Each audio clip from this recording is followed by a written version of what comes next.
Hello everyone, it's Harmony, and welcome to the visual guide for the Howling Eye. This trial will become available during the Level 44 main scenario quest, called Lady of the Vortex. Before we dive into the guide, I want to draw your attention to the 4 stone pillars.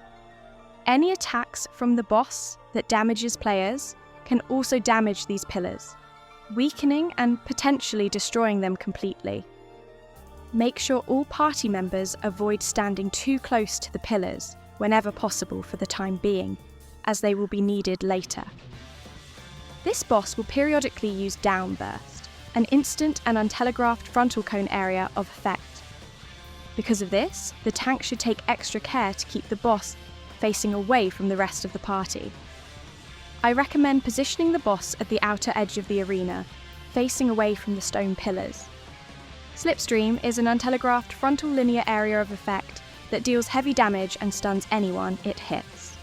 To avoid this attack, you must either be behind the boss or move away until you are no longer within its direct line of sight. Wicked Wheel is an instant and untelegraphed attack that will damage all players who are too close to the boss. Friction will instantly target and damage one random player and any party members close to the initial target. The boss will teleport to the outer edge of the arena before using Mistral Song. This will fire a blast of wind through the entire battlefield for heavy damage. To avoid being hit, you must quickly move behind one of the stone pillars, so it is between you and the boss. The boss will eventually summon multiple razor plumes that move toward the stone pillars. You must prioritize defeating these plumes, because if left unchecked, they will explode, dealing heavy damage to nearby players and pillars. Also, as a little side note, you should be aware that if the battle goes on for long enough, the boss may also teleport to the center of the battlefield before summoning razor plumes. These mechanics will now repeat until the boss uses Aerial Blast, a group-wide attack that deals unavoidable damage to all party members. The damage depends on the condition of the stone pillars.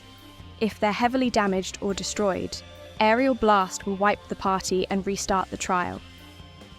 The boss will now use Eye of the Storm to limit the size of the arena. If you move into the swirling vortex, you will take heavy damage and be pushed back into the center of the battlefield. This is the beginning of Phase 2.